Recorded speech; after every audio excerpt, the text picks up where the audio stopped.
या बातमीपत्राचे प्रमुख प्रायोजक प्लॅटिनम मॉल इंद्रधनु सोलापूर। सोलापुरातील सर्वात प्रतिष्ठित इंद्रधनु सोसायटीचा नवीन भव्य कमर्शियल प्रोजेक्ट आता रेल्वे स्टेशनच्या अगदी शेजारी शहराच्या मध्यवर्ती ठिकाणी।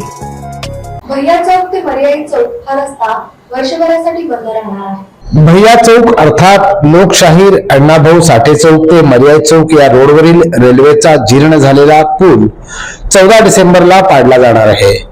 या पार्श्वभूमीवर मंगळवारी रात्री 12 पासून हा रस्ता वाहतुकीसाठी बंद केला जाणार आहे। 9 डिसेंबर 2025 ते 8 डिसेंबर 2026 पर्यंत या मार्गावरील वाहतूक पर्यायी मार्गाने वळवली जाईल असा आदेश पोलीस आयुक्त एम राजकुमार यांनी काढला आहे। त्यामुळे या मार्गावरील पूर्ण वाहतूक दुसरीकडून वळवली आहे। सुरुवातीला काही दिवस पर्यायी मार्गावर सोलापूर शहर पोलिसांचे अंमलदार वाहतूक नियमन करणार आहेत अशी माहिती त्यांनी यावेळी दिली। चॅनलला लाईक करा, शेअर करा, सबस्क्राईब करा।